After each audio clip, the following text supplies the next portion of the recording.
I got it for you. Okay.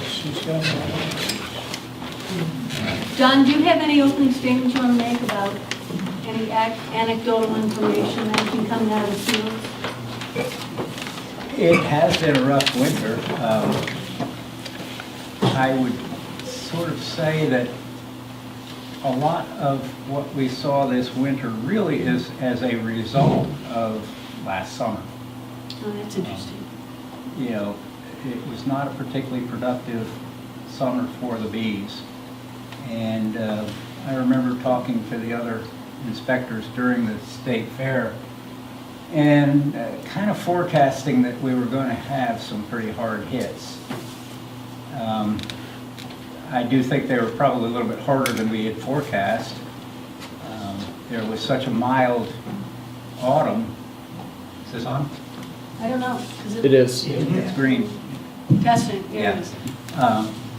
But I think a lot of the problems that we are seeing are the result of situation last summer and fall.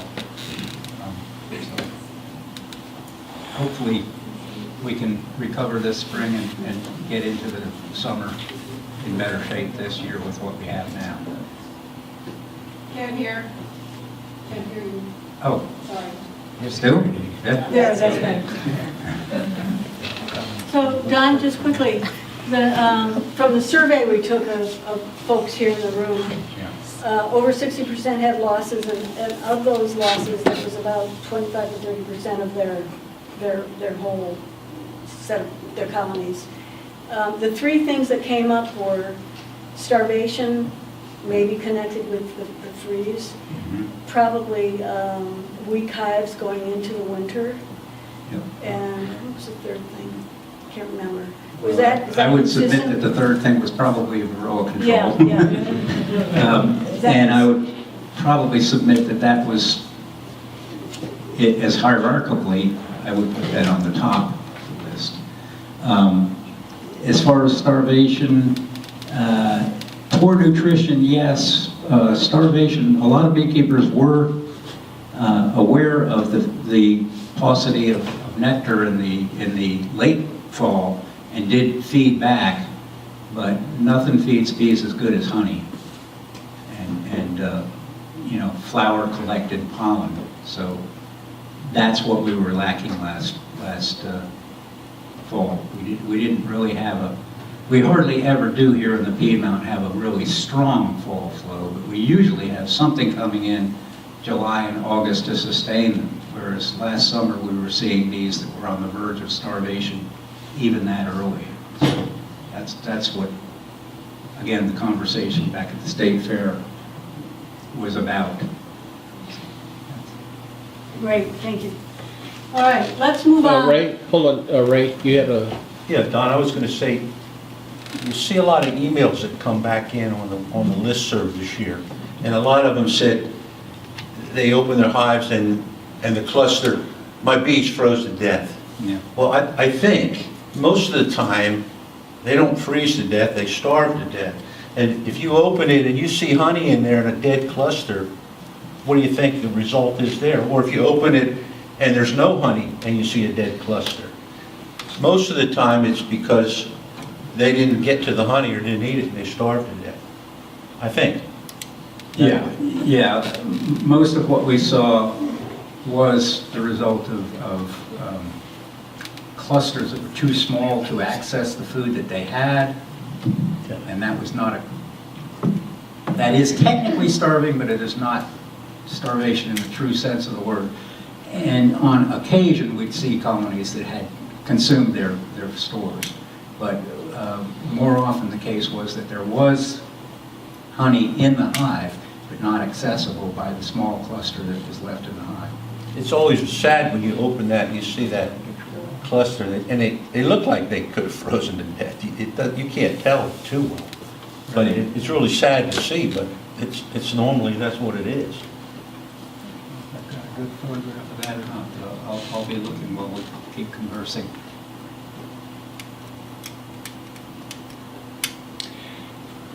I wonder how many people saw that in their hives this winter when they opened up their hives. And the characteristic sign is you see their abdomen sticking up, the tail was up, and their heads down in the cell.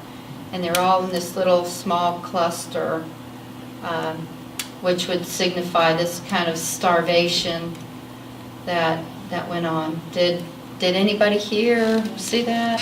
I had a hive, plenty of honey, was like 1 frame away, but they just didn't move in time to get to it and literally starved. And we had that, 7 days, was it, of record cold? That 201 hours. 201 hours. Not that anyone's counting. I do have to say, though, quite a number of us got to the state meeting, and one of our guest speakers was from Guelph, Ontario, and they get cold weather up there occasionally. And it was kind of interesting to hear what he had to say. Paul Kelly is his name, about overwintering and how they do it, and how small the units that they overwinter in is. They overwinter in. I had the occasion a number of years ago to visit that particular site in January with another one of the apiarists up there, Medhat Nasser, took me to tour the Guelph site. And yeah, they were, just as Paul said, they were in single units and in the middle of winter and doing well. But he wraps them, right? I thought he said he wrapped them in the lecture. The ones I saw at the yard at the school were not. But whether or not he does that with most of them, I don't know. This was a yard that was right next to their building. In keeping with what Lori said, I've heard that when you have the winter weather that comes along after a few warm days, the queen starts laying and she might have a small cluster, and then the other bees won't move off of the brood, and even though there can be honey close by, they won't move off of the brood to get the honey, and then they starve or they could freeze too. Yeah, that's what we were observing more this spring, this winter. Still got another week. So I thought we'd move away from past ills and see what we can do to move forward on spring growth. We can talk about winter later on as we come into winter for next season. One of the primary questions really could be encapsulated in what should I be seeing in a healthy hive now? And that comes from new beekeepers as well as more experienced beekeepers wanting kind of reality check from the experts on what should be happening if you're opening up the hive in the next few days as it warms up. What should you optimally be seeing? I'm kidding here. If you are though, you do need to go to the next step. But yeah, if let me take a photo, find a photograph of a. Oh, I know where I got one in the disease photograph file. This was a photograph that I took several years ago now, but it was taken, well, let's see, we've got the properties here.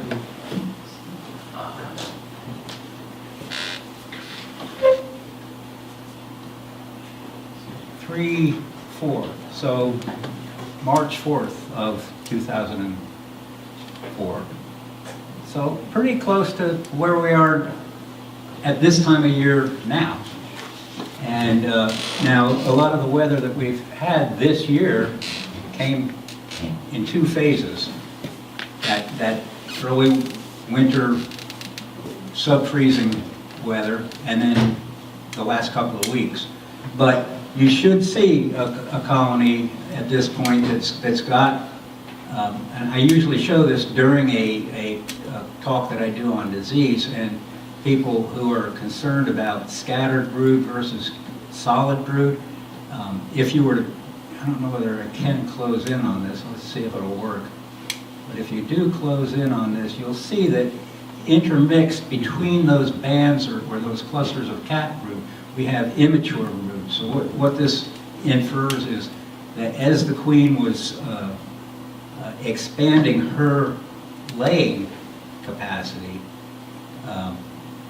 we've got these several cycles of going on at one time. She started in the middle, ran through a full cycle, and then recap, and then each band is another generation. And if we were to go, let me see if I can. Kind of like urban Click here. sprawl. Pardon me? Kind of like urban sprawl. Yeah, exactly.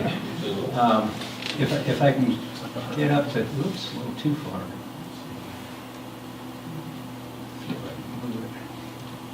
Over to where the pollen is, we should see very immature, either eggs or very young larvae. Again, it gets a little fuzzy at this, but you can see in this area, there are the youngest of all, right next to the, and again, the pollen came, the maple pollen came and went this year here, this year. But in a normal year, if we ever have one of them again, that band of pollen should be surrounding the brood, particularly the open brood. And then hopefully you'll have some carbohydrate food in reserve around and above that cluster. So that is a good shot of what you should see on a day like today. It may not be the same color pollen anymore, but a relatively solid pattern with the food reserves, protein and fats, and carbs beyond that. And if you don't see any of that capped honey or pollen, you better be feeding sugar water pretty quickly. Yeah. Some other questions around that have come up were about drones in general. You want to talk about what might be happening with drones, the configuration, what you might be getting into? Anybody? Anybody have any thoughts about I that? haven't seen many drones. I've seen some, but not many. I've So far. not seen any. Yeah. I've seen them in all of the hives that I have. We were at Four Seas Bees today, and we saw drones. Good. Lots of Drones drones. Lots of walking drones. Capped around, brood. drones Yeah. capped. The hive looked good too. Yeah, terribly alarmed. Yeah. It's like where that might be. Do you have a shot of that? Let me see if I've got a picture of a drone comb. I should. Trying to think of where I might have it filed. Yeah, exactly. So while you're looking for that, I have a question for you. When we were at Four Seas, we took out a couple of the drone cells, and we found mites in the drone cells. Oh, that's an interesting. And point. so we found on one drone, I think it was three mites, and we found several other mites on some of the other drones. And we didn't take out that many drones. Probably was about 15 or maybe 20. You were there, Lori. I You wasn't didn't- there when you took the Oh, drones okay. out, sorry. It's Pat? probably 10. 10? Yeah, this, I do have a shot of that.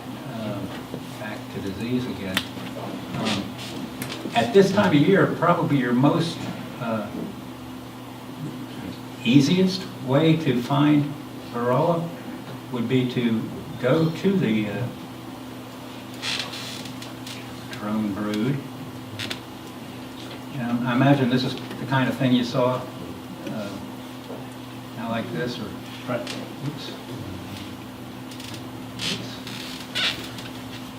Immature mites, immature bees, Right. and the drones are an attractive sink almost for the varroa mites, particularly at this time of year. And we can get into the life cycle of the mite, which is kind of interesting, really, if you've got a sick mind. It is very closely related to the worker bees, and in particular the drone bees. That extra 3 days allows the mites, the developing mites to mature not only the first daughter, but also the second and perhaps third, and sometimes the fourth daughter mite can be fully ready to go on the case of a drone emerging. Whereas with a worker, it's usually the foundress mite plus her first daughter and sometimes the second daughter. So, Don, if the new beekeepers going in and trying to orient themselves about where the drone are they going to be in the classic pattern, or are they off to well, themselves? this particular picture, which I thought I had Are there any mites in that picture? there's an immature one here, and this isn't exactly the picture I thought I had here. Let me go to another. And there's another immature one there. Let me see if I can find the one I was looking for. I know what I got a separate folder for all mites. I'm not trying to lead you to this topic of discussion, but it is one that always comes up. Don, what is the threshold for seeing mites in the drone? If you opened up 10 drone and you saw, what, 3 of them to have mites, would that be a threshold for treating, or? You're getting up there, yeah. It's just, I don't know even what this picture, well, this is also immature. This was taken in the blueberries, so it would also have been this time of year. And we were just scratching these drones, and again, you can tell this is a drone cell versus worker cells here. These ones that are on a flatter plane are drone cells. And mature mite here, immature mite here, and a bunch of very immature mites in here. They will definitely develop more mites in the drone brood at this time. The easiest place to look for these mites at this time of year is if the bees are building any burr comb. Before you scrape that off, everybody wants to kind of clean the top bars. Before you scrape that off the top bars, take the time to just take a toothpick, or if you've got a capping scratcher, that's a good time to look for them. As to the threshold levels, it'd be difficult to come up with a sort of a scientific thing, but I would be concerned if I saw maturing mites already in the drone brood now. If I saw, what you said, 3 out of 3? Was it 3 out of 10. 3 out of 10? 3 out of 10, and each of them had 1 mite or more? More. There was one, Okay. at least, they were 2, one was crawling around on my thumb. Yeah, you've got a level of mites that's only going to go up. So I have a question about that. Over time, let's say over the last 5 years, have your feelings about what a threshold is changed? Yeah. As far as, this is in the bottom of a drone cell, we've got a adult female and a maturing female. Yeah, it's gotten lower. The threshold levels have gotten lower. I was just before I came in here, I was looking at an email, and one of my counterparts down in Florida was talking about some of the islands where they're doing sugar shakes and finding 40 mites in these island nations, and the bees seem to be still holding their own. Wow. Oh, 300 bees, Don? Pardon me? Oh, 300 bees? Yeah. But at this point here in this country, with the amount of, and a lot of these, I remember going to one of these island nations, what was it, maybe 6 or 8 years ago, and they were just being introduced to varroa. But as the varroa population spreads and sort of equalizes, that's not going to be the case in another couple of years down there. As was the case here. We used to, when Bill was around, Bill and I would find colonies with numbers like that and the colonies would be retrievable. But the numbers now, and you know, the stated threshold now for 300 bees would be 3 mites per 100, or so 9 mites.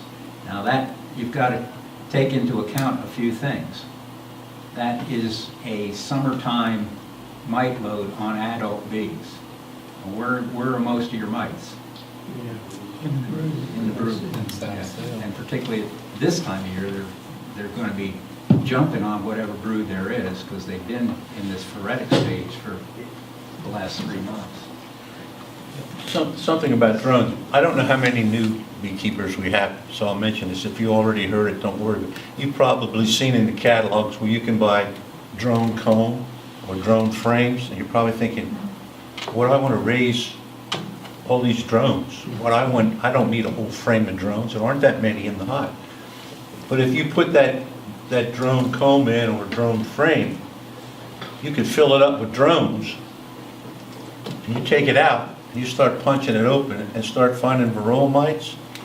You might get rid of a whole frame with 50 varroa mites in there or more. Just take that frame and put it in the freezer and kill them all. And then later on, you can put it back in and the bees will clean up the frame just like new again. That's that's- exactly what we did. We didn't have drone frame, but it just occurred that we literally had drone on both sides of the They'll frame. do that sometimes, And sure. we just picked it up and froze it. A number of beekeepers are putting, most of us have done this inadvertently already, is to either put in a shallow frame in a deep box or Yeah, that'll put in a frame. And, you know, the bottom half of that shallow frame will be generally drone brood. And, you know, there's one place where you can, it's great. You gotta be careful of the timing though. Don't leave it till they're ready to emerge. Jody? Yes, a couple years ago, I went out and checked the hive and it looked like a good laying pattern, lots of eggs and young larvae. It came back in 2 weeks and the queen had run out of sperm and they were all drones. And she was laying them right in her regular brood nest, right? She did not know she was out of sperm and continued to lay. So by the time I caught it, had a hive full of drones, and that's not good for anybody. It's called a drone laying queen. Yeah. See that coming out of winter now too, maybe she got cold. Or is old, or if she's Got older. a queen and a few bees and she's laying nothing but drones now. One of the other kind of subtopics in this general question about spring growth was about food stores. What should we be seeing now? What should we be doing based on what we're seeing? Anyway, Don? Me? Well, again, that first photograph or the second photograph that we had, you know, with honey up on the edges and a good band of pollen. I'm not a strong advocate of the supplemental pollen per se, but certainly if we get an extended period of time like this, keeping the adults alive, they'll usually, on a day like today, after several days like we've had, there's usually something that they'll find and can replenish. I'm not going to, well, I am a little bit inclined to discourage the use of supplemental pollen feed, but I wouldn't tell you don't use it, but use it a little bit carefully. We do have in the state small hive beetles, and they are very opportunistic and will get into those pollen patties oftentimes quicker than the bees. So I do have a little bit of a prejudice on that.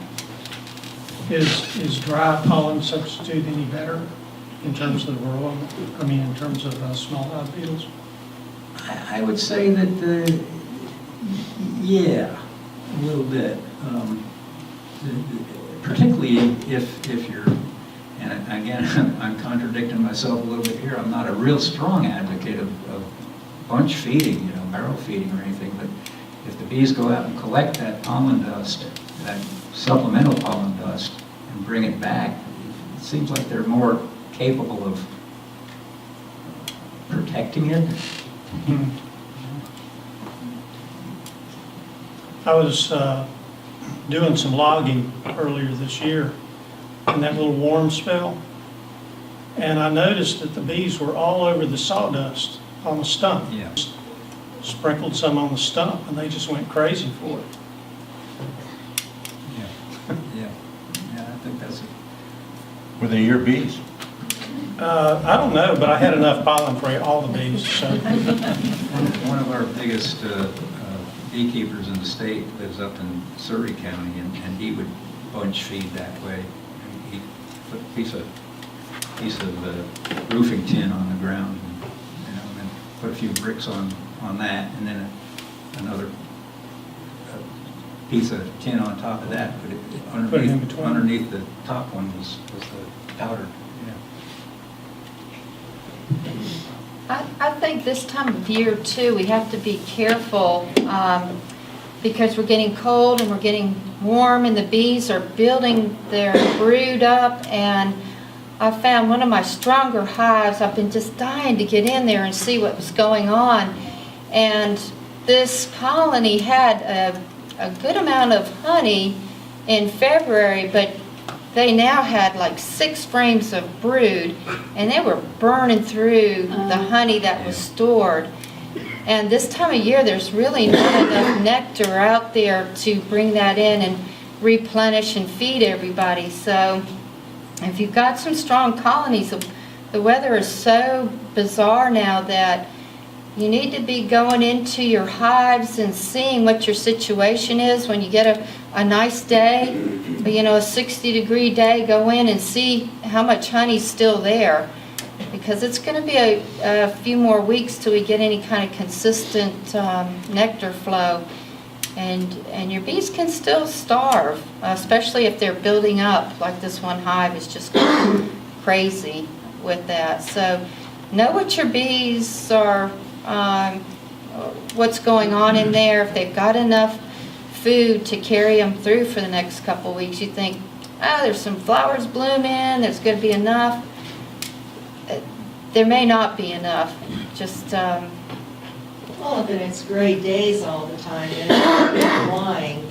And so they might be eating and making babies, and they can't go out and get anything. So we've had a lot of that lately. I've seen the same thing, and I also had a hive that surprised me when I opened it. Had quite a lot of honey frames still in there, but then another one that didn't. I swapped out some of the honey frames from the one that was heavy. They weren't going to eat all that fast, and put it in the one that didn't. It solves your problem right there, if you're lucky enough to find one that has that much honey in it. Would it be fair to say that this is the most dangerous month in some ways?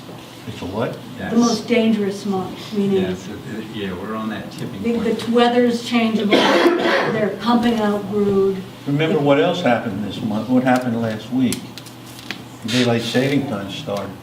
Bees know that. They're out there. Get up earlier. What Lori said reminded me of, I'm scrambling to find that picture, but I probably won't be able to, but it was, the apples were in bloom. I went to this fella up in Walkertown, this was a number of years ago, and he had a colony that he thought was hit by pesticide, and what it was it was such a booming colony that they ate themselves to death. They starved right when the apples were coming into bloom. Yeah. And so that's pretty soon. something else that happened interesting last year, and it was right within a few beekeepers of where I am at too, is the weather was, the maples had bloomed, and then there wasn't much going on, and then we just got this big crop of Carolina jasmine, and nothing else was blooming at the time, and the bees were like, they were in mode to eat. And I had several colonies, we're pretty sure, Dawn came out, but there was had a big kill of several of the colonies. There were dead bees out in front, there were stumbling bees out on the board, and in the absence of mites, and we didn't think it was pesticide, we kind of blamed it on the Caroline jasmine, and that's that bright yellow flower that you'll see in the woods. You can't get rid of it. You know, we thought about doing that, but it's everywhere. So that's a toxic flower to the bees. So when they're hungry and there's nothing else out there, you could see something like that happen with your bees too. How, if you open the hive now, just as a frame of reference, how much honey should be available? I know that's a relative question, but for somebody who's new at this, how many frames of honey should be around? Or what's beginning to look like not enough to support a growing hive? I would say you never want to go under 15 pounds per Oh, that's interesting.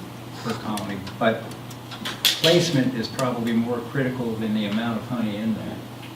And immediately above the cluster, whatever nectar source or sugar source, it needs to be as close to that cluster and above that cluster as you can get it.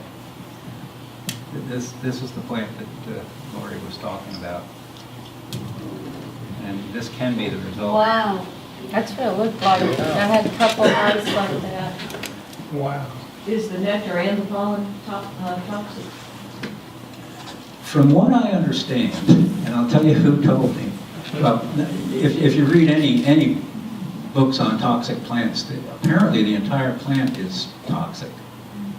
And I was talking to Jeff Pettis about this plant, the summer tai-tai that is associated with problems here. And he was talking about when he was a student at Georgia. And he said one of the students there, he didn't say who, was chewing on some of these flowers and started hallucinating.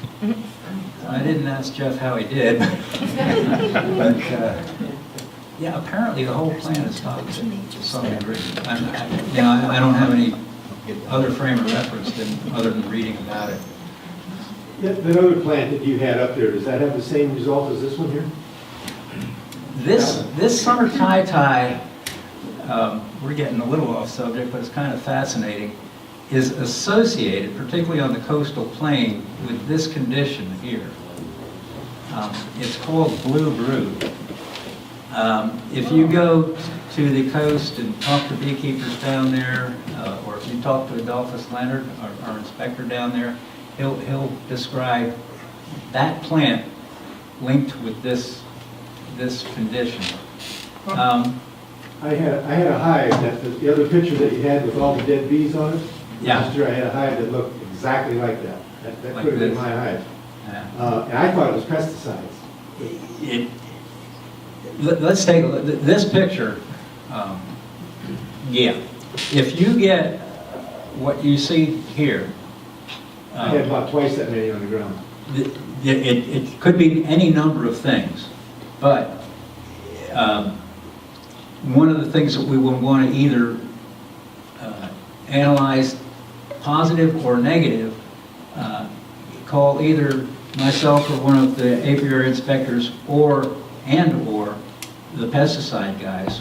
We're working really closely with the pesticide division, and and half of them are beekeepers, by the way. They are very interested in gathering samples like this, and they'll take them to Food and Drug and screen them for a set of pesticides, the most common ones that may or may not be there. I do have to say the good news is most of these screens that we do turn out to be negative, or at least non-detected levels. But it gives us a lot of good information. There's so much assumption that pesticides are killing our bees, and that could be the case, but we don't have the evidence to demonstrate it. So, yeah, if you see a situation like this and are concerned, you want to get them as soon as you see it, let us know, because, you know, if oftentimes we'll hear about a situation, yeah, my bees died, I saw a plane fly over last November. Well, that doesn't really help. I have several more hives, maybe, 80 yards away from them, and there was just no problem. This hive was super healthy. Yeah. I thought maybe it was on a neighbor's property. I thought maybe he sprayed his fence there or something. And it is kind of When you fascinating. put that plant up there, I also noticed that I've got some of them. The time. Yeah, getting back to that real quickly, So John, I want to back up just quickly here, because Okay. this is the first thing I've heard about you guys really openly soliciting, Oh, yeah. wanting data. yeah. You Yeah, really would. Yeah, and I know some of you are familiar with the Field Watch.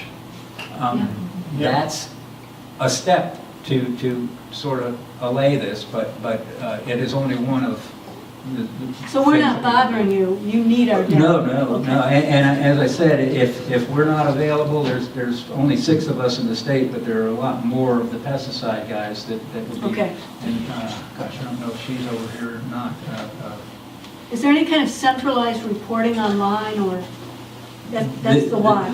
The folks at the pesticide division Okay. have most of that information. Okay. Yep. Yeah. Last summer, I was at Big Boomers in Sanford, and I saw that they were selling Carolina jasmine, so I spoke with the owner and told her that it's toxic to hives, and I didn't really believe me, but I Googled it and showed her. I don't know if I asked her if she would just put a sign next to it, because non-beekeepers may not be aware of it, and might be buying it and stuff, and they might not want to do it, but it might help if more of us, if we notice things like that, just to mention it to nurseries that may not be aware of. I didn't get the first part of your question In completely. Carolina jasmine, Yeah. it's being sold at nurseries. Oh. I guess like when these wholesalers, do they educate anyone about the? In most situations, and in most years, it is kind of not every year that you get hit by it, but this photograph was taken this was in one of the blueberry yards down in Sampson County, and the beekeeper got them in there kind of early, before the blueberries were in bloom, and the blueberries are not as convenient for the bees as the jasmine. If it's not really prevalent, it is an attractive flower. I don't think I'd discourage. Probably the biggest single source of yellow jasmine that I know of right here is at the botanical garden on that fence. They have bees there. Oh, yeah. With a name like Carolina jasmine, it's probably native. It is a nice. Yeah, Bees it's the aren't state native flower here. of South Carolina. That's a losing battle, I guess. I have a question. So if we go to our hive and find a situation like that, you know, we could put in a call to you, but say it takes a day for you to get back to us, what do we do in the meantime? Do we scoop it up in a bag? If you don't get a hold of us, yeah, but don't scrape the bottom board or anything like that. The better the, what would you call it, site conditions are, the better it is for us. Now, if you've gotten in touch with one of us and we can't get to you, I would definitely get up with the pesticide division also and see who they have that's available. They're usually very quick to respond. Is that NC State Pesticide Division? Where is it? Yeah. At the school? No, at the Department of Agriculture, Department of Agriculture. pesticide division. We'll follow up with a to-do list. We'll send, Yeah. we'll get something so that you all have that, and action steps to take in this situation. I don't know if And it would be comes cool this if way. everybody would sign up so that the state knows where your hives are. Exactly. So that you can be notified if somebody's going to be spraying Yeah, that's what close to you. that field watch is essentially. At Field Watch, you have to like renew every year, don't you? Yeah, but my understanding is that they give you notice that that is the case. Yeah. But what are you going to do if they get sprayed? Well, They'll warn you at least. They're supposed to notify you. Yeah.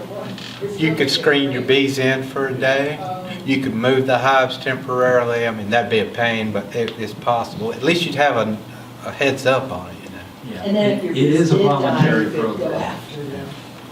It is slightly different than, we have had a law in North Carolina for aerial applicators, that people who have signed up for that, which, you know, Chatham County is unlikely to have it like they do in some of the eastern counties. That's mandatory for the applicator if you've signed up, for Oh, them that's to interesting. notify you. That's not the case with the field watch, but it seems to be taking hold, and the growers are becoming more and more aware of it, and are putting it it's to their advantage too. It's only been in progress for what, Very good. implemented, I guess, about a year and a half or 2 years ago. Pat Jones, who's one of the division leaders over there, has been working on it for the last 5 or 6, though, and working pretty hard to do it. He happens to have a few colonies of bees, too.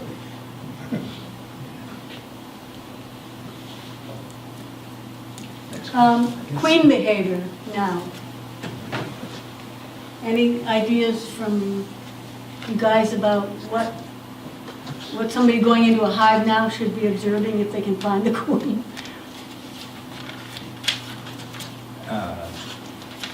Who wants to take it?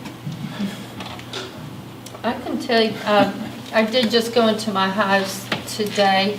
I've got 5, and queen that I have, like I said, there were 6 frames of brood, and I actually ended up splitting that hive because it was so congested.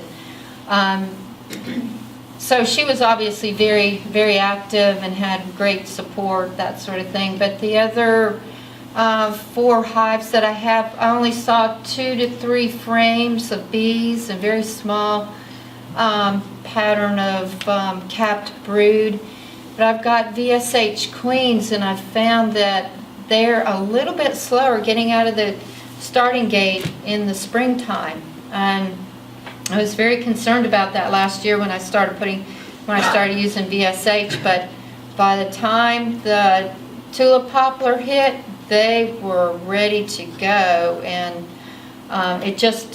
so if I compared one hive to another, I'd be really concerned, but I know my bees' genetics, and that at least these queens, are just a little bit slow, so I'm not worried about just 2 or 3 frames of bees right now. I'm really happy to see this other colony that had 6 frames of brood, but you should start seeing, like Don had the picture of some tight brood patterns, and that they're starting to gear up, but it's been a weird winter, so. Are you gonna let them make a new queen in the one you took them out of, or the split? Or did you have Yes. another queen? I don't. I've got queens ordered, but that hive was so congested that I didn't want to risk them swarming. I might not be able to get in a week or 2, and things could change real quickly. So I am letting them raise their own queen. Lori, did you see any queen cells today? I didn't see any queen cells. I did the same thing with the strong today too. It was, I wanted to catch up before that started too. I was surprised though. I didn't see any queen cells. Well, like you said, in 3 weeks when she's ready or whatever, I think we might be out of all this You're early enough. stuff. Did you have drones in that hive? Oh, yes. Oh, really? Yeah. I saw drones all winter in a couple of hives. and Really? Others had none, so. What Lori might want to be looking for in the near future on that stronger one is again, maybe not cups that are full of jelly, but cups on the bottom bars of the hive. And then if they are filling up with jelly, then you got to do something. Well, Donna, today when we went in, the only 4 C's hive we had, it's a 2 deep, and 4 frames are just foundation, but we had honey, we had pollen, we had brood, we had drones walking around, we had capped drones. We were trying to decide whether to split it real soon, because we've got 2 queens ordered, 2 DSH queens ordered. Lori doesn't know when they're coming yet. But we were thinking if we split them and the second hive starts making a new queen, and then we get the new queens in, would we have to take all of the queen cells and put it maybe in another nuke and put the queen where there aren't any queen cells, or would they not accept her eventually? It's great. Okay, so you don't know when you're going to get a mated queen? Right. Within the next 2 weeks, Okay. but not. So you've made the split? We haven't made it yet, but if we did Yeah, I make wouldn't the quite split- yet, but assuming that something gets held up and they are developing cells Mhm. from the time you made the split, between that and getting the new queen. Right. If they're still open like that, I'd definitely knock them down, you know, and introduce that queen the way you would Okay. normally. If they're sealed, personally, I probably still would knock them down or cut them out and put them in something else, but again, depending upon the temperament of the colony, and you can tell, I think most of us are familiar enough with when the bees are drawn to the new queen, how they behave Right. relative to how they behave when they are going to want to, if they look like they're trying to pull that cage apart and get to her, or if you see, this picture down here might do it. If you see bees that are like that, you know, they're going to be pretty hostile. But, you know, otherwise, you know, they're usually going to be pretty, they probably won't be as far along as these cells are here. So is there a minimum amount of activity that a beekeeper should be seeing now in terms of making decisions about buying a queen or getting, Well, what, is there something? Yeah, because of the lack of bees available this year, it'd be good to have your name on the list, but I would submit that it's still a little, with the way that the weather has been, it's still a little bit early to have to implement that. You know, you know, if you can coordinate with your dealer, you know, and then work backwards from that. That's my opinion. I probably want to ask any of the others theirs. Anybody? Well, as unpredictable as the weather's been this year, it just seems like being the conservative would be the approach I'd take. Yeah. I wouldn't want to split unless there were plenty of resources available for the bees. And they aren't right now. You can see in this photograph just the activity level of the bees around that cell. This one's getting ready to emerge. You know, so. Yeah. There This one she is. He's coming. Should, will people be seeing queen cells now? In a booming colony, maybe, but I would expect that you would, if you're going into the colonies now, you're probably more likely to see something that's not even as far along as this. You know, But- dry cups that they'll start building, and, you know, be on the lookout for when they put that white royal jelly in there. That's when they're getting serious. Do you guys know where all the queen cells occur? You aware of that? Usually at the bottom, right? Yeah, I mean, yeah. Say that again. Usually. Yeah, the quick and dirty way to look for them is on the bottom bars of the upper box. But if you're seeing them there, don't stop there. But that'll give you a quick idea as to whether or not what their intentions are. If you start seeing anything like this there, then you gotta look further. Yeah. This is also a good opportunity, if you see this, that your bees are telling you that they're getting ready to swarm, Yeah. and you're gonna lose half your bees and your honey, but you can manage this too.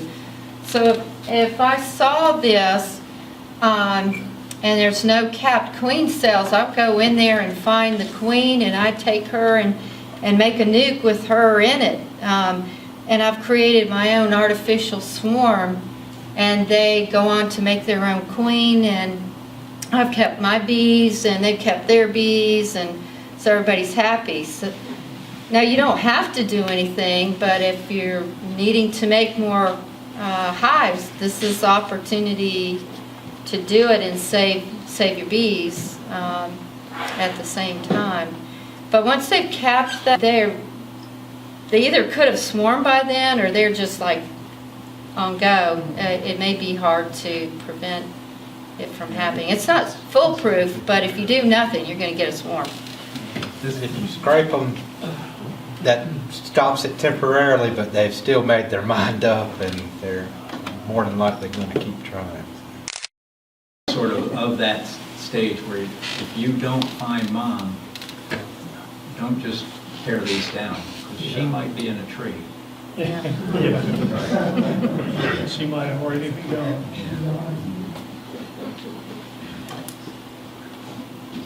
But I would say that we're not here yet. Not this year. In many years we are, but not this year. Watch tomorrow, we'll fight 6 swarms in Pittsburgh.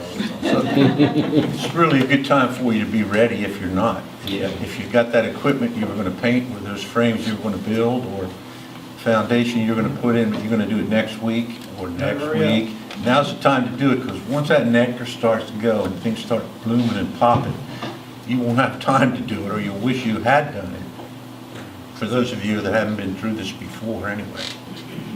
This is the second part, actually, of the spring growth question, which is, do you have any tips to manage rapid buildup during spring, which would include splits, timing and tactics, recognizing catching swarms, installing packages, and discussion about VSH queens in general, if you're requeening. So, any thoughts about splitting, when that's going to happen? I know you started down that conversation. Timing is everything, so, and, the thing of it is, the bees are actually in charge, not you, so they're,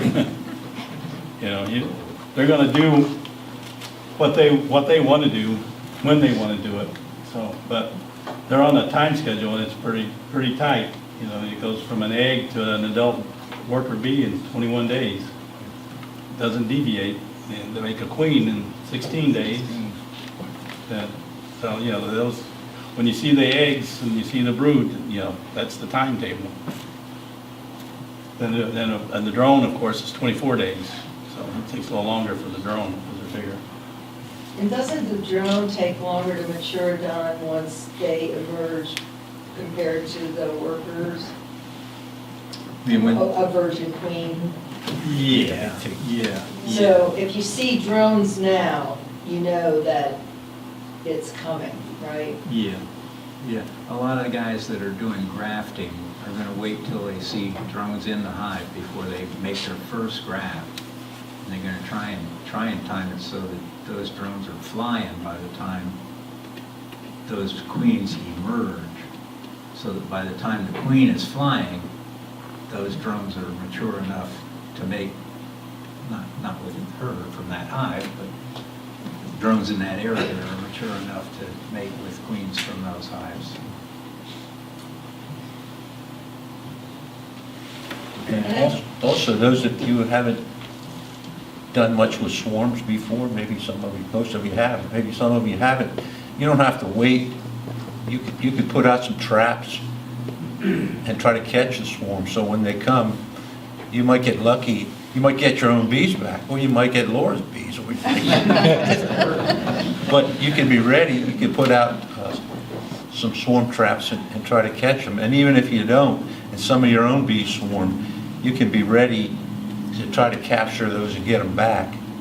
And it's kind of fun and it's exciting, and it can be dangerous, but I don't recommend that you put a ladder on the back of a truck and go up 30 feet. That's a dangerous Like one of our former members showed us online. I don't think you should do that. Yeah, that was amazing. I was there that day.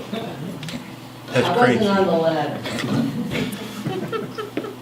Are there any trade secrets to traps? Those,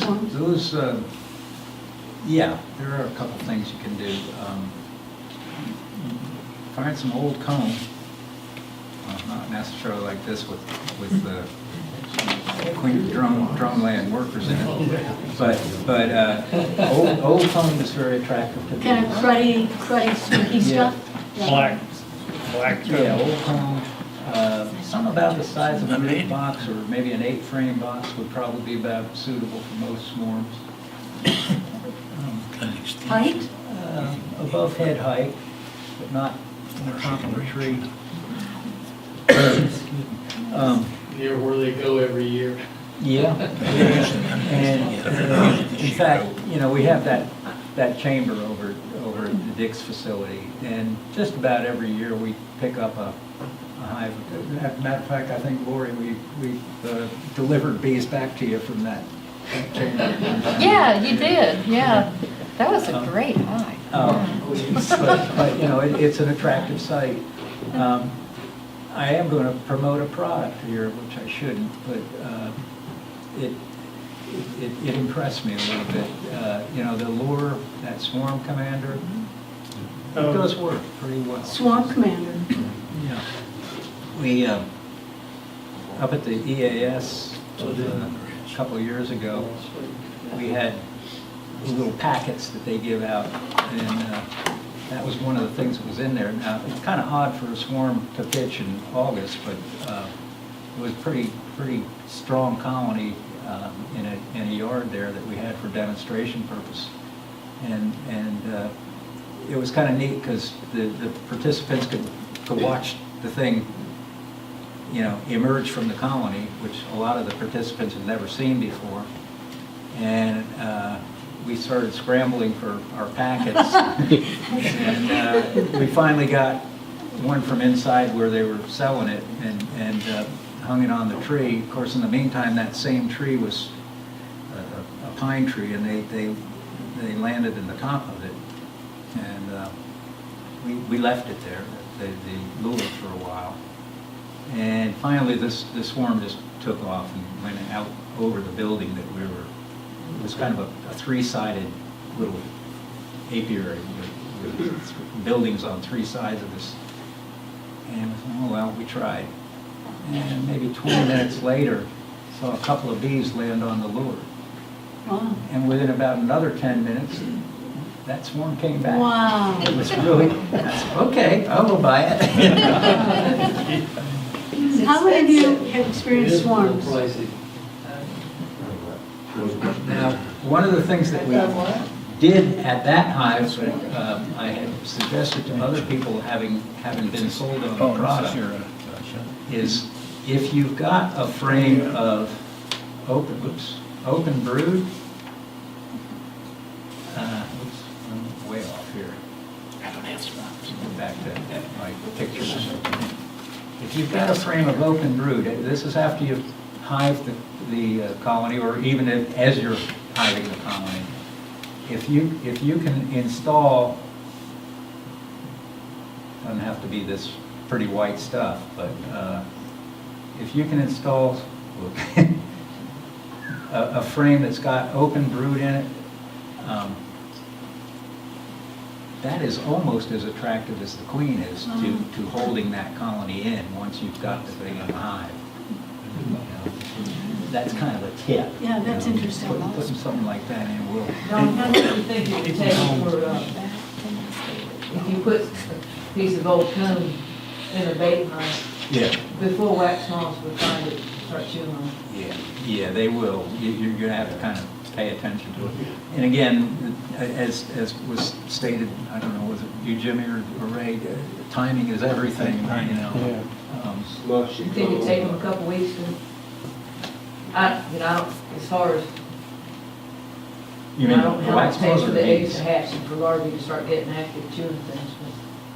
Usually that's temperature dependent. You know, the hotter it gets, the quicker those moths will find it. And they don't cycle through the way honeybees do. They will cycle much more rapidly when it is hot than when it's cool. And so will the beetles. But, So you won't necessarily lose that.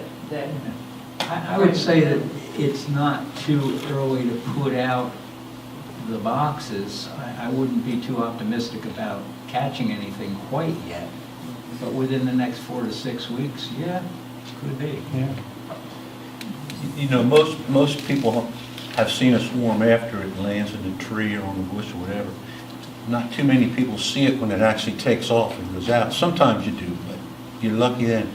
But I have to share with you and get a plug in for the zoo at the same time, because I volunteer at the zoo and we have an observation hive there that's, I don't know if you've ever seen it, but it's got 2 deeps and 2 shallows, 2 mediums. And it's glass on both sides and it's full of bees most of the season. Well, that thing swarms too. The difference with your hive and my hive, we don't see what's going on inside. Oh, great. We see them after they leave or if they're in a tree. But I was working one day up there when they swarmed, and you could see the inside in the glass where they were all going crazy, like they wanted to get out, and they were going all over the place. It was maddening. And there's a little plastic tube that goes outside where they can get out. That thing was chock-a-block with bees trying to get out. Pour it out.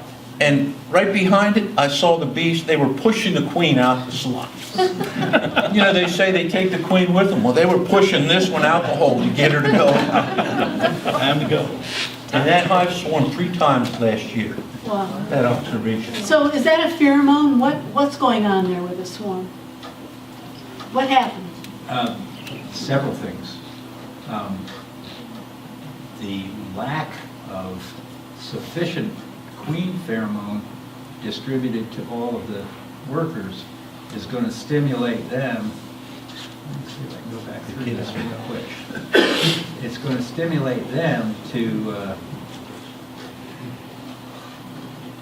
start. We've seen this picture already. And yeah, they're going to start queen cells, and as they get more and more crowded, particularly the brood area, there's going to be less and less component per bee. So they'll do that. And then when she leaves with the cluster, and then you get Jen to collect the swarm.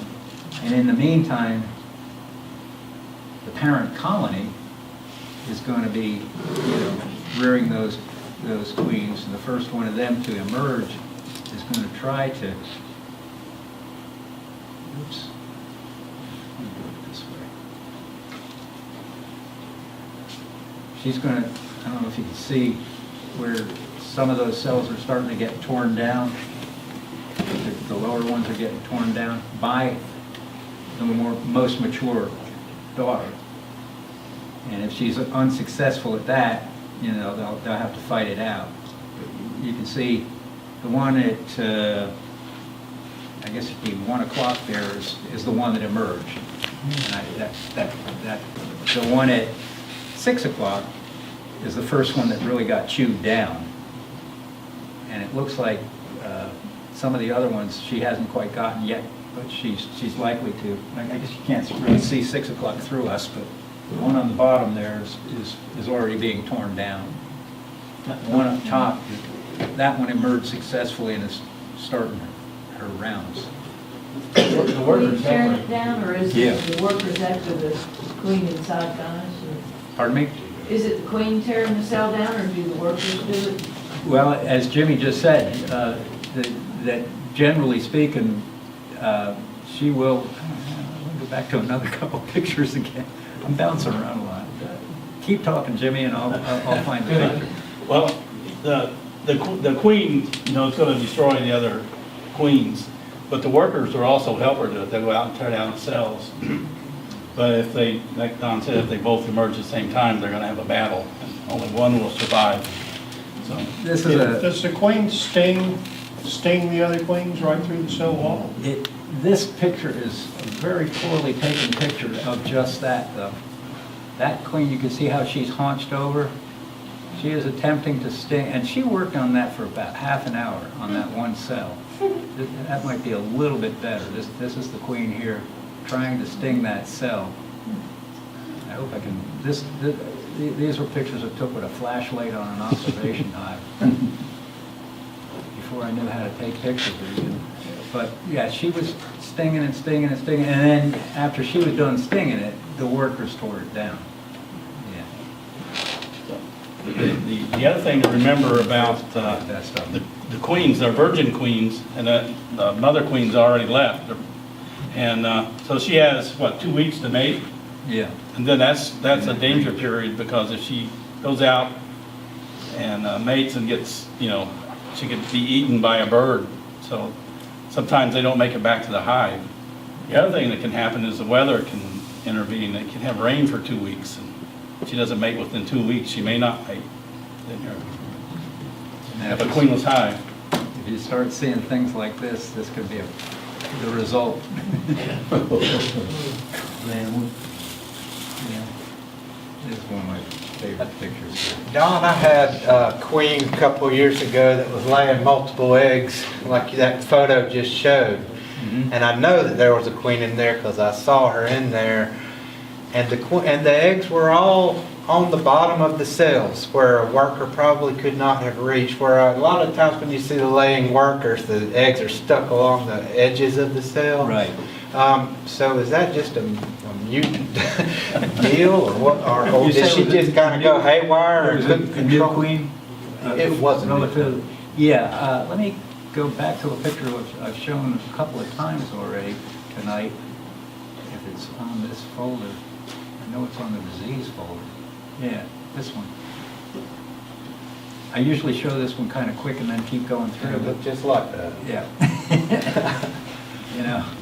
Every now and then, yeah, a lot of times a new queen kind of needs to practice. But Turn yeah, the off switch. Yeah, but that is kind of, after the first week or so, you do want to hope not to see that again. That is as differentiated from multiple eggs and Just to finish that queen story for you on the zoo observation, we had a queen cell in there, and they pushed mama out.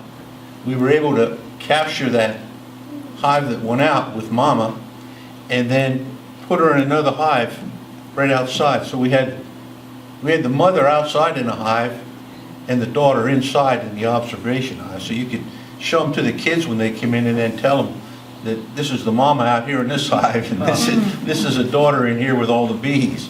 And then they'd start thinking about it and ask, 10 or 20 more questions, most of the time which we couldn't answer. Right?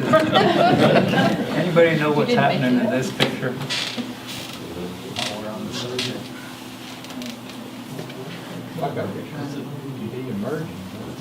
It looks like a bee emerging, doesn't it? But it isn't. She's backing in. She's a laying worker. A laying worker is backing into laying eggs? Yeah.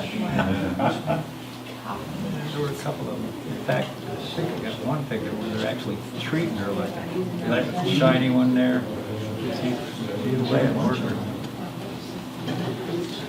She wore all the hair off. What do you do when you have a laying worker? Shake them out. Well, if you got more than one colony, combine it with your queen right colony.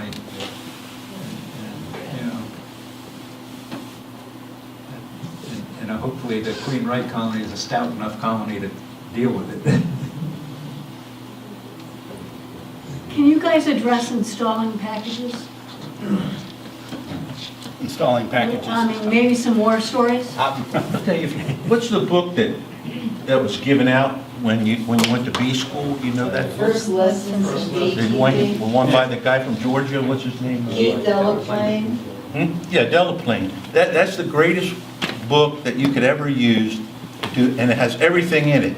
I remember 10 years ago when I got my bees, I was lining the grass in my field with that book in front of me, It's so simple. doing it. Too. I mean, Yeah, it's perfect. If you have it, you should. If you went to the school, if you didn't, you can get, it's not very expensive. Actually, I That's a have great book. 3 that are left over from the last bee school, and they're $7 if you want one. We started, well, when I first started with the class, I had the Beekeepers for Dummies, and that book is good in a way and it's not good. It tells you what to do, but it doesn't tell you why you're doing it. And so I've been on the committee for bee school now since '09, I guess. And we switched over to that book because it is the most complete little book. And if you take the certified beekeeper test, you can pass. If you've read that book and you understand it, you can pass that test for the first level in beekeeping. So we have 3 of them left. We can tell you how to do it all different ways, but it's not difficult. But that book shows you each step, how to do it. Do any of you expect to be putting in packages this spring? Have you done it before? Yeah. You can probably get somebody to help you. That's right. Sure. Would there be any reason to treat for mites? Packages from Pat, she gives you very detailed instructions of exactly how to do it. She's already warned me. Not that Pat. Big Oak Tree, Bee Farm Pat. Oh, Kim? Oh, Kim, not Pat, Kim. Kim. Mhm, She does. Kim, Yeah, so I'm gonna trust in her. Yep. They are very detailed. I remember when Kirby and I put in our first hive, got our package, and we had a traumatic story about that, but one of the things that was so thrilling once we got through it was to see the bees put their tails up in the air, basically saying, "We're home, we're home." Oh, it was really exciting to see that. You want to see them all parading in like this. You never want to smoke a package of bees that you're getting ready to put in. That's one time you leave the smoker at home. It's better, you can squirt them down with sugar water. That keeps everybody kind of calm, and if it's got a little honeybee healthy or something, they say that scent kind of helps them kind of chill out a little bit. So. This bee here and this bee here, and this one right here. Talking to the All have mic. their Nassanoff gland. So there are 2 postures, right? Oh, yeah, these 3 bees, this bee, and this bee, and this bee, and also this one. You can see that little kind of light band there, right? At the last segment there, that's the Nassanoff gland. And if enough of them are doing it, it's a real pleasant smell, just like that swarm commander stuff. It's sort of a lemon odor, lemon peel odor.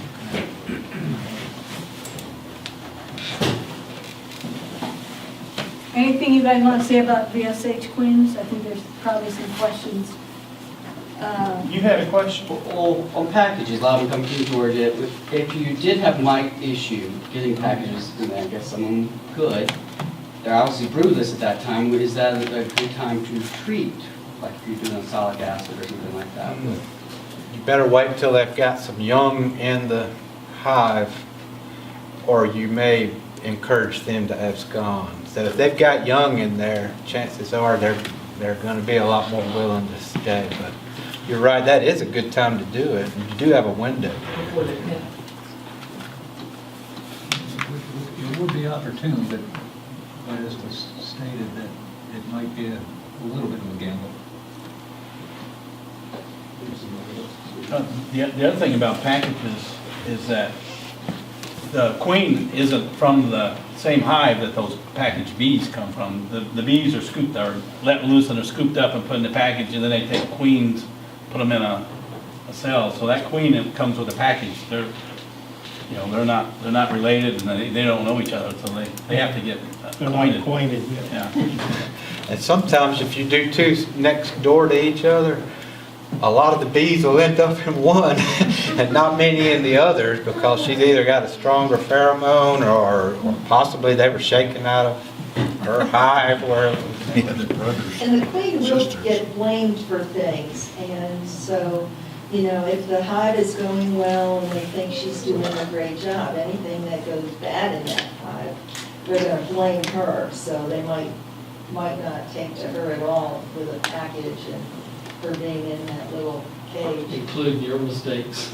Sometimes they'll blame her for that. Yeah, there's a study I read about lithium chloride and adding that to the water for the feed for new packages. Has anybody looked at that? I know that just came out in January. Yeah, it's funny, I just got copied from David, who happens to be talking to Peter Rosencrantz right now in Paris at a meeting there. And, I know so little about how far along that's gotten that I can't really discuss it, you know, one way or another. I don't know. Is it legal to use? At this point, It's I would say- outside the law. Yeah, it's not registered as a pesticide, so on one hand, I suppose you could try it, but as soon as it does get labeled, if it gets labeled, and you're not using the labeled product, it would be a misuse. So I'd wait till I saw more information on it. You know, They're trying to get the dosages that American Yeah, I would definitely wait, because, you know, there are so many products that have come and gone that should never have come. Let's wait and see. So our time is getting short here. I thought what we would do is skip pest management and move directly on to research so that we can, that's you. That's one of the Yeah, most there you recent go. ones, yeah. Is there, Don, it's kind of a forum for you to share anything that's going on that you, Yeah, that is one of the more promising chemical treatments. You know, the oxalic acid, there's a lot of work being done to try and extend its active time. One of the talks that I was able to listen to in Reno this year was this fella from, what was his name? I've got it written down in my jacket, in fact. He did a talk on putting the active ingredient, the oxalic acid, and also he's doing another one with formic acid, in a chemical polymer. So it wasn't like a shop towel or you know, glycerin or something that you know, was just diluted and evaporating slower. It was bonded to this polymer, and then as the polymer broke down, it would release over time. I thought that was kind of an interesting concept, you know. As to how far along he is, I don't know. Again, I've got his name written down in my jacket there as to how far along he is, and you could, you know, get in touch with him, I suppose. He was at Michigan. Then, I think he's there. anything else going on out there?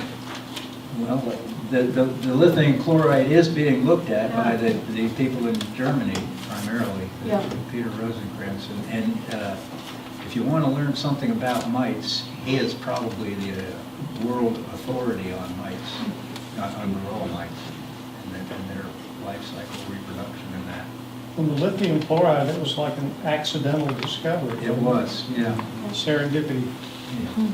Yeah. Lori? One of the new products that's out there for mite control is this thermal device. And I and Pat bought one at the spring meeting. So there was research done over in Europe about heating the bees up and killing the mites. The only problem was the hive that they did over there in Europe required adjustments of some little windows and things like that. It was real expensive. So this beekeeper who lost a lot of his hives to mites was also into industrial controls. And he went online and was reading up about mite control. So he came up with this idea of using an industrial control to make a plate that you insert under well, it's in the bottom board there. You close down the hive, and it heats the hive up to 106 degrees. And he confessed he had to kill some bees, some colonies, before he found the right temperature. But he brings the hive, you bring the hive up to 106 degrees, and you leave it there for about 150 minutes. And it kills not only the mites that are on the adult bees, but also the mites in the cell. It is kind of labor intensive, but it's getting some good reviews, and I'm just curious enough trying to, get away from chemicals to investigate that. So I'm sure Pat and I will be sharing our experiences with this form of control. It is expensive. They're $327 for this, but it's something that will be able to use for. It comes with 1 year warranty, and the guy said that he would refund money too if it didn't last for at least 3 years. So that's kind of a new thing out there. Does it plug in, or is it battery? Yeah, Can you use a yeah, battery? No, it's plug-in. So Need to be you near a have to have house. Generator or generator. a long cord, because my bees are right in the yard, so. Bees Needs had an open house last weekend and had a demonstration of that. Did they? It was pretty cool. They're always concerned about, low temps on queens at 55 or whatever, she could become infertile. Then you wonder about high temps on her too. But they researched that too. It seems to have no ill effects, and it does kill small hive beetles and larvae. Which is added. Years ago, we met Ross Conrad at one of the state meetings, and he's a natural beekeeper, and he knew that if you heat the bees up to 106 degrees, you can kill the mites. But he didn't have a way of doing that very well. I mean, it's hard to maintain that. This pad will maintain that. But you have to have one thing, you have to have 70 degrees on a day that it's at least 70 degrees, because this will take up to a half hour to get to that 106 degrees. It's got a fairly foolproof sensor too. So you got to do it 5 times. Well, I do only DSHBs, and I had several hives this last year that died with very, very low mite counts. So my thinking is I don't want any varroa at all in my hives. And I think the viruses, even with a low number of varroa, I think the viruses are just getting more evil. And that's my theory alone, but that's how I'm treating this. And that's why I wanted this piece of Don, can you equipment. speak to that, the vector, varroa as a vector? Oh, I thought you were going to I do have that. Pat and I did discuss this before she purchased that thing. Yeah, Don said, he always says, I'm not quite sure. And I go, I didn't even say, I said I'm skeptical. And I told you, I don't want to get too far onto it, but years ago, Bill Shepard had a fellow from Russia that was visiting one of the farms in Moore County for better than a month. And they were doing that in Russia. This was 20 or more years ago now. And essentially what they were doing was heating essentially an artificial swarm. And they did use that as their control method. I do have to say that, yeah, there is information that heating, the bees are more tolerant to a higher heat than the mites are, but it is a pretty close balance. And so I did warn Pat about this. And next time I saw her, she was walking out with this thing. I said, I just bought one of these for $300, and Keith was behind her. And so, good luck with it, but I'm real curious to see how it does work.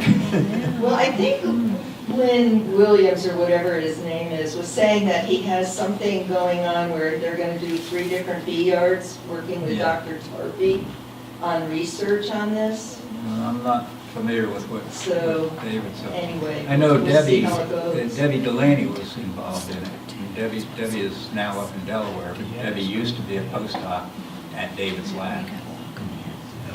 That's the same guy that was selling bridges at the show. It might work. Thanks, Greg. Lori, smack him harder. I have a quick question, and it's kind of only, so how are the mite counts on the rooftop hives? You know, we've heard about rooftop businesses having okay. hives. How are the mite counts on those? Similar to hives anywhere. One of the studies about, you've probably heard about mite bombs and how bees drift from infested colonies to uninfested colonies. That was done in rooftop hives in DC.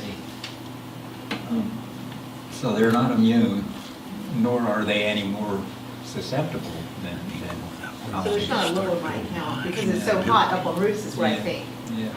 Yeah, bees, without some artificial containment and heat, will maintain a colony core temperature very similar to a human body temperature, about 95 degrees Fahrenheit. And that's winter and summer. Don, are you seeing any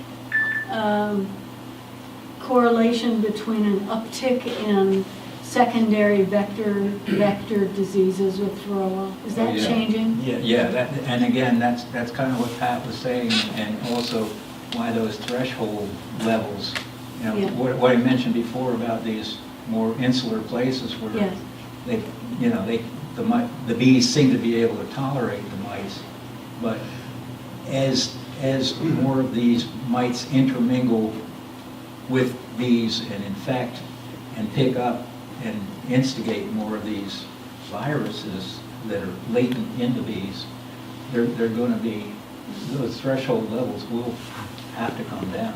Are you seeing or advocating a difference in how we approach that as beekeepers? Are you seeing more foul brood? Are you seeing exotic stuff you can't identify? Well, let me go quickly. That was one of the questions, wasn't on the paper. As far as American foul brood is concerned, there's good news on that front. The amount of American foul brood we found in the last couple of years is lower than it has been in quite a while. However, some of the other, what used to be just considered lesser diseases, European foul brood, for example, we saw a pretty severe uptick in that in the last 2 years. Here regionally? Yeah, well, here in the county, here in the state, and actually pretty much nationwide. Talking to some of my counterparts in other states, Ohio probably, I guess it's 3 or 4 years ago, had a really amazing surge of what turned out to be European. What do we need to be looking for? Now there are, and again, if you're, if you don't know what the symptoms are, definitely get in touch with us. Move that back so I can get it out of the way. But yeah, again, looking at the brood pattern, get out of this one together. If you're looking at the brood pattern, get this out of the way.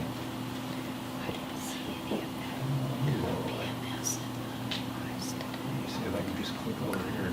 It's not going to get out of the way. The brood pattern is going to tell you a lot. And if you're seeing scattered brood,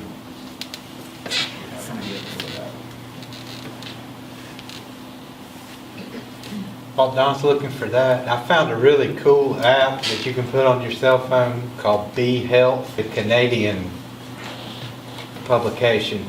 But it's pretty neat in that it lists out symptoms, it has some photographs. So if you're seeing something in your hive, you're going, what is this? Excellent. And I mean, it's something you'd have out there in the field with you. It may be a small picture, but better than nothing at all, and a list of stuff to look for, so it's free. Wish I thought of it. This clearly is a scattered pattern on this frame. You know, as we zoom into it, we can see a number of, I'm doing the same thing to them, so again, we're seeing cells that are sunken. This happens to be American foul brood. If we go and probe it with a toothpick, it will string out. This is still, even though the incidence of this is way down, it is still the most contagious and most serious of all of the bee diseases that we have, bacterial diseases. Burn equipment, right? Yeah, that's, now, yeah, let me just show this picture real quick. This happens to be a photograph of, that the bottom bar is at the top of the screen. The top bar is closer to us. And what we're looking for is this little bit of debris on the bottom 2 cell walls. That's what we describe as scale. This is a friend of ours looking at that frame. Instead of holding it straight up, he's looking at it on an angle to look for that scale. And yeah, this is an effective treatment. We don't have to do that too often.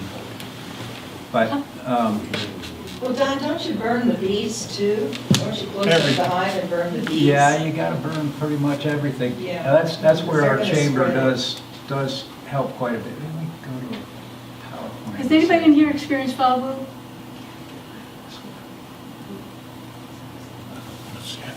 Anybody? American? No, thank goodness. Yeah, it's become less common than it used to, fortunately. I've heard that it smells really bad. It Yeah. does, yeah. So I would imagine that's one of those things you want to hear about as quickly as possible from us, right? Yeah. That's yeah. a pretty... And again, most beekeepers, I know some very experienced beekeepers that never knew what to look for. They were commercial beekeepers. So don't hesitate if you're concerned and don't know what it is. Don't feel like you should call us. That's what we were hired to do, is to look for these diseases. This picture is in the way. If you've got 3 hives next to each other and one of them has American foul brood, do you consider the whole lot ruined, Don, or is it? I'm sorry, say that again? If you've got 3 hives next to each other and one of them has American foul brood, being as evil as it is, do you just consider the whole thing a loss, or do you just kill that one hive? You've raised a very interesting question. One of the cases that we did pick up last year was a single hive in a yard of 6 hives. We went through the other 5 and found no trace of it. So we dispatched the one, and we took that equipment to the chamber. But in the meantime, before we even left, or before we even dispatched the colonies, this is what we're going to do, and let's dust the other ones. And when I said dust them, I meant let's treat them with the oxytetracycline. And I said, oh, do you have a vet? A veterinarian, because this was kind of a new experience for her. And she said, yes, I do. So, good. Well, she called her vet, and her vet said, I don't know anything about bees. So she got in touch with NC State College, and they had a list of veterinarians. The veterinarian did write a prescription for her, but he charged her like $65. And the material it cost Nothing. Yeah, it's cheap, very cheap. We have a veterinarian in the room that might be willing to address this a little bit, but it is something that that can be obtained, but you do need to establish a relationship with a veterinarian. And if that veterinarian is willing to write a prescription, and we are willing certainly to do the field diagnostics and the lab diagnostics, if there's any question, to give the vet assurance that this is in fact what was done. Getting back to the story though, she did find a vet, did treat the other colonies, and we looked into